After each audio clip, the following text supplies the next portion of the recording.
On this Monday night, the eve of a cabinet revamp.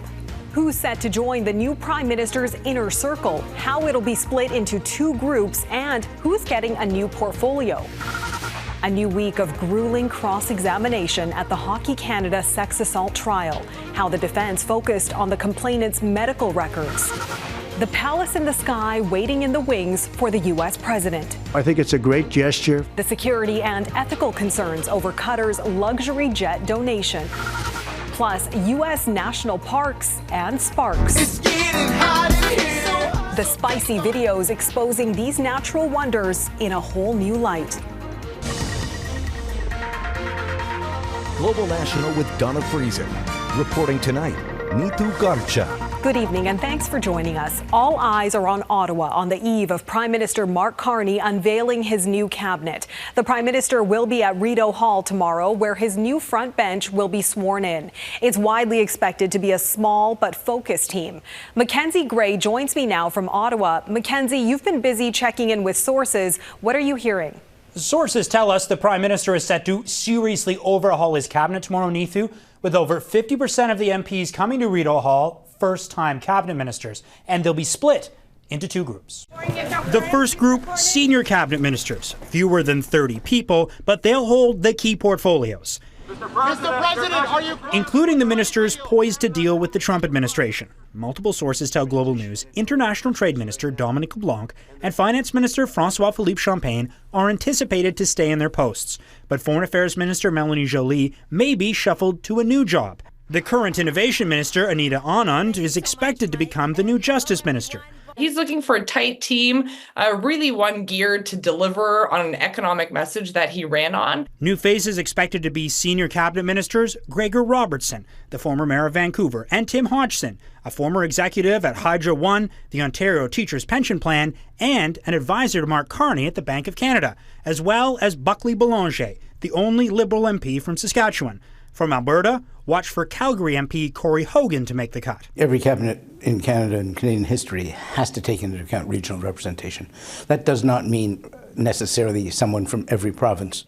The second group Carney's naming, up to 10 junior cabinet ministers, styled as secretaries of state, whose job will be to assist senior ministers in their portfolios, like natural resources and national defense. A name to watch as a junior minister, Nathalie Provost, a survivor of the École Polytechnique shooting and a star candidate in Quebec. Other new names that could make it into cabinet, Evan Solomon, a close personal friend of Mark Carney and longtime broadcaster, Carlos Letao, the former Quebec finance minister, and Claude Gay, the former CEO of IBM Canada. The new roles and faces an attempt from Carney to try and distance his government from Justin Trudeau's, but he is keeping one Trudeau convention, a gender-balanced cabinet. Neetu? All right, Mackenzie Gray in Ottawa. Thanks, Mackenzie.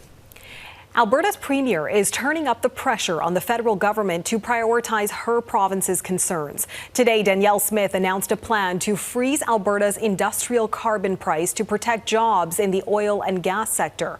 The province wants federal climate policies scaled back too, part of a broader push to reset relations with Ottawa.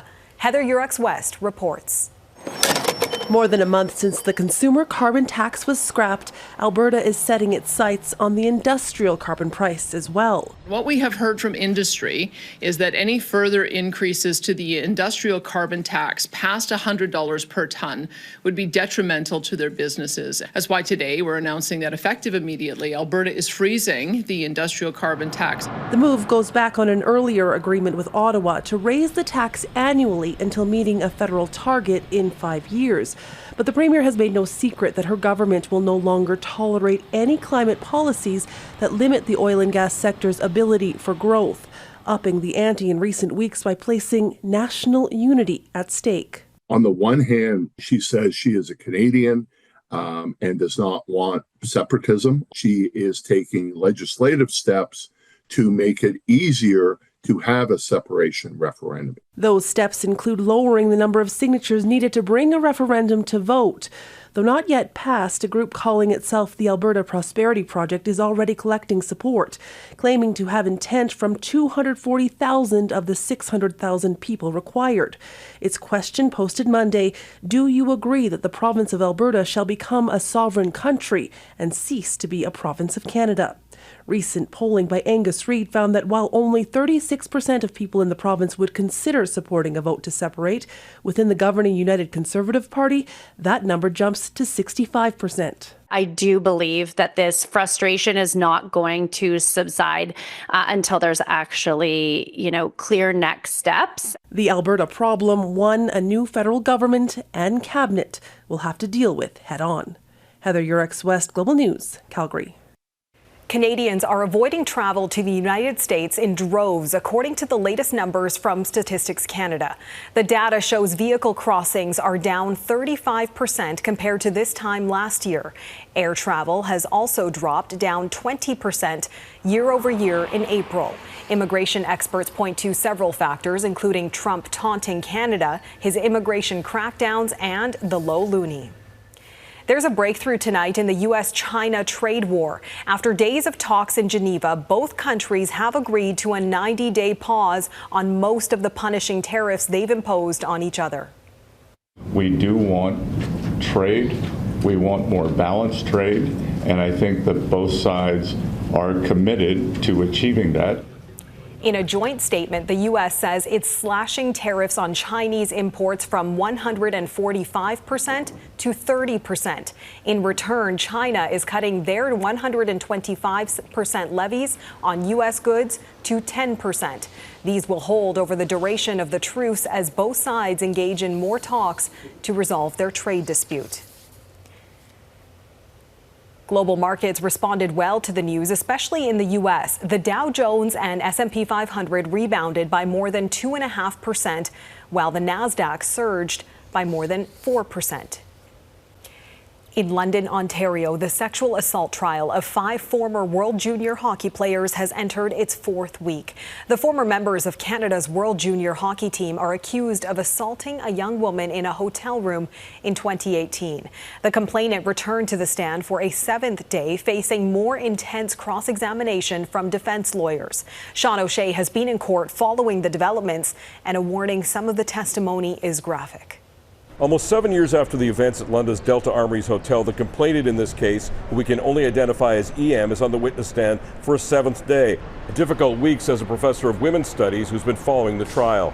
5 extremely well-established, high-profile defense teams who are collaborating with one another.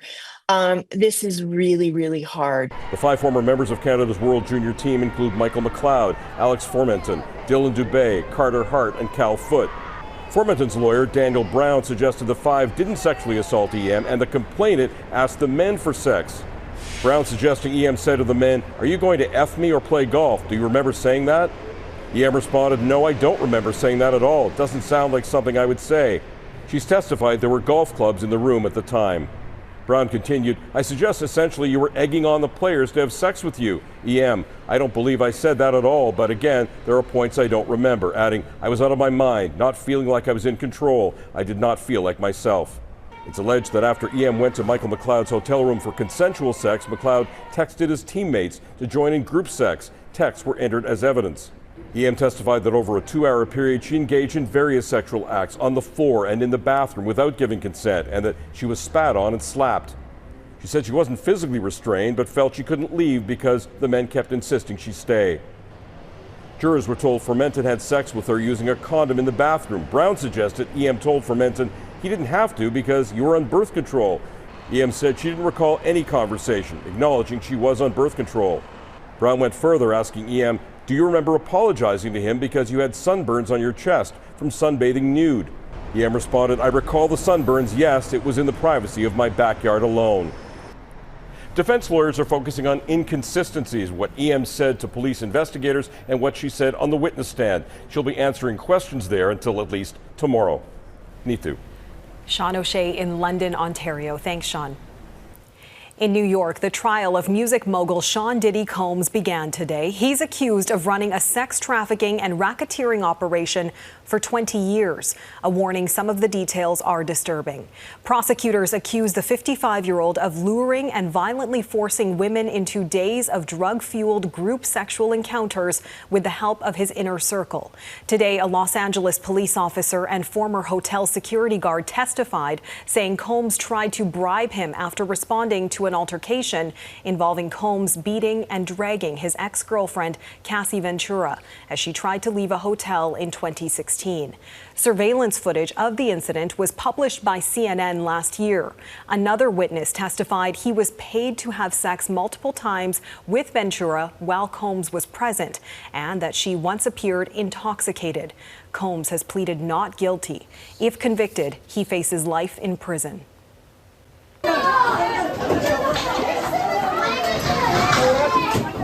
Israeli airstrikes pummeled northern Gaza today, hitting a shelter in Jabalia. At least 17 people were killed, according to the Hamas-run health ministry, most of them women and children. Survivors say the strike hit when they were sleeping.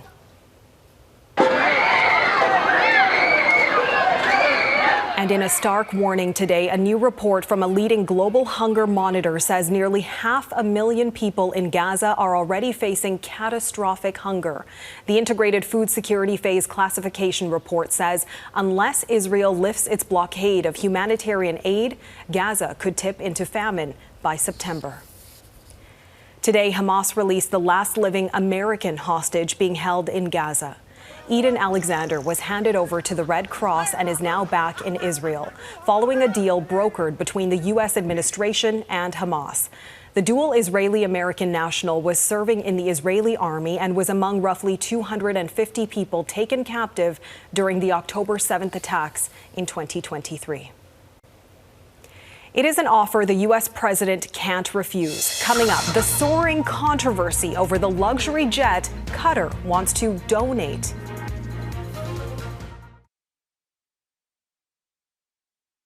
Generally, politicians can't accept gifts, even small ones, because it could become a potential conflict of interest. U.S. President Donald Trump, though, doesn't seem too concerned about that. Trump wants to accept a palatial Boeing 747 jet from the oil-rich nation of Qatar. But as Jackson Proskow reports, there are all sorts of national security and ethical concerns related to such an unconventional gift. There's no bigger symbol of the American presidency than Air Force One. Donald Trump is prepared to trade it all in for the opulent luxury of this donated VIP jet, a $400 million flying palace gifted by the government of Qatar. I mean, I could be a stupid person and say, no, we don't want a free, very expensive airplane. But I thought it was a great gesture. The Boeing 747 has 2 bedrooms, private showers, and a second-floor lounge. Trump insists the new jet is actually being donated to the U.S. Air Force and would one day be passed on to his presidential library. Not a gift to him, he claims. You should be embarrassed asking that question. They're giving us a free jet. The Qatari plane comes with serious baggage. There are security concerns with an aircraft once operated by another government. Ethically, the U.S. Constitution prohibits presidents from accepting gifts from foreigners. Congress needs to have control over gifts received by U.S. government officials from foreign governments, or we would risk corrupting our government. Trump has long had something of an Air Force One obsession. During his first term, he signed a $4 billion contract for 2 new jets, but they are years behind schedule. He also wanted to get rid of the iconic paint scheme designed by Jacqueline Kennedy. He keeps a model of his preferred design in the Oval Office. He thinks it's a living, breathing reminder for anywhere and anyone that the U.S. is number one. Who else has a jet like that? The luxurious Qatari jet goes beyond anything found on board Air Force One, and the deal has already been given the green light by Trump's own Attorney General, who previously spent years lobbying on behalf of the same Qatari government that just offered a free jet to her boss. Jackson Proskow, Global News, Washington. A flight carrying the first wave of white South Africans to be granted refugee status by the Trump administration touched down in the U.S. today. President Trump claims Afrikaners, who are descendants of mostly Dutch settlers, are victims of unjust racial discrimination. Trump is essentially having their visas fast-tracked because of what he says is the genocide that's taking place against them, something the South African government strongly denies. Vincent McAviney reports. Some of the 49 Afrikaners leaving the land their families have called home for generations. Despite Donald Trump's wide-ranging crackdown on immigration, blocking refugee admissions from the rest of the world, the US president believes white South Africans are facing discrimination from the black majority. White farmers are being brutally killed and their land is being confiscated in South Africa. Thank you, Mr. Trump. This inaccurate assertion has spread in right-wing circles for years. South African-born Elon Musk is thought to have influenced Trump's decision, having voiced the claims repeatedly in public.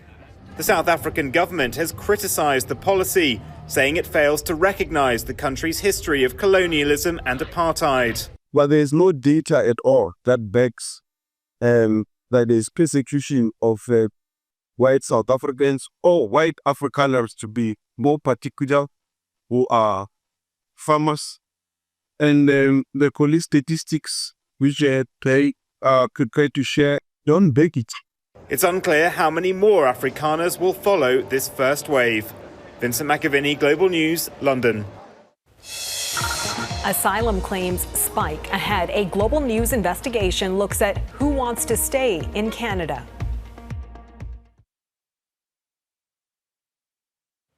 A Global News investigation has found a record number of foreign students made asylum claims in this country last year.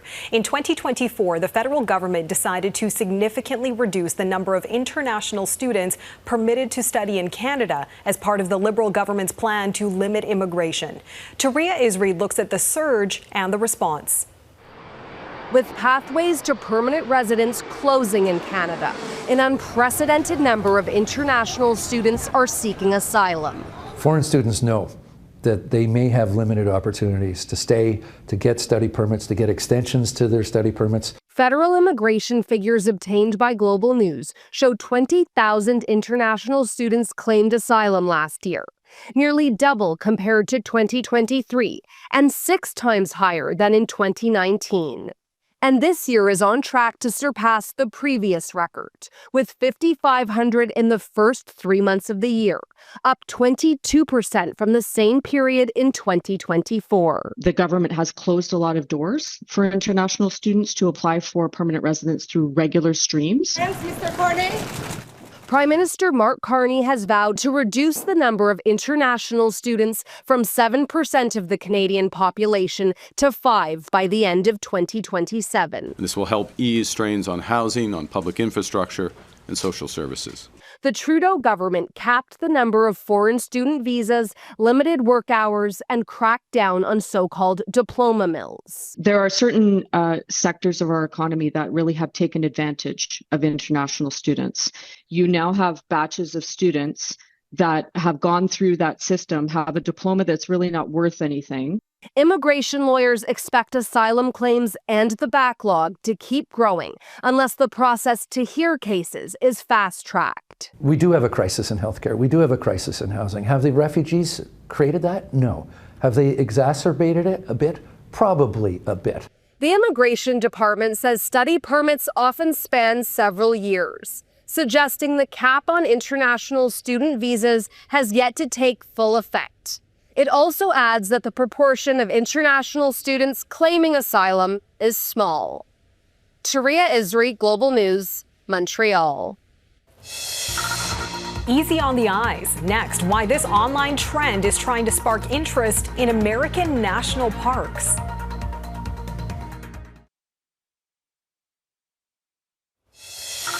The Montreal Victoire squeaked by the Ottawa Charge in the longest hockey game in PWHL history. It was a quadruple overtime marathon lasting just over 135 minutes, more than double the length of a standard pro hockey match. Catherine Dubois was the overtime hero for Montreal. When you think of the dozens of national parks across North America, beautiful, rugged scenery often comes to mind. But some social media users are taking a different spin on that imagery. And as Eric Sorensen explains, the attention is coming at a critical time in the U.S. There are more than 400 national parks in the United States, but millions of dollars in proposed budget cuts could decimate services at many of them. Hey! Protests have drawn attention. Elon Musk has got to go! But they've had a hard time being heard amid the onslaught of President Trump's executive orders and trade disruptions. It's a shock and awe kind of situation where it makes it very hard for people to recognize the diversity of threats to the Park Service. Hello, from Yosemite National Park. Typically, this is what the Park Service posts for visitors: how to be safe, watch the animals, do no harm in the parks. This is going to take a minute. But lately, some are looking for other ways to get your attention. Tik Tok mashups of beautiful parks with hip-hop music and hunky guys, aka thirst traps, they're getting attention. So let's get it done once and some under the guise of official park web posts. They're not official, but they're going viral with, you know, hot and steamy at Yellowstone, geysers gushing. Some even appear to be from sympathetic posts north of the border. You are looking a little extra pretty today. Some fear public parkland will be turned over to mining and other private interests. Many people don't understand the magnitude of privatizing public land. Meantime, U.S. national parks face an uncertain summer. Many park personnel have already lost their jobs. We're clearing the trails for people to access the wilderness. And that's not going to happen this year. The cuts presented by the Trump administration as government efficiency. There's no efficiency to it when you are cutting Park Service staff who are protecting America's treasures. Hawaii National Park might be trying to raise eyebrows, declaring volcanoes are so hot right now. And Yosemite posted its own thirst trap, a jug of water in a ranger cap.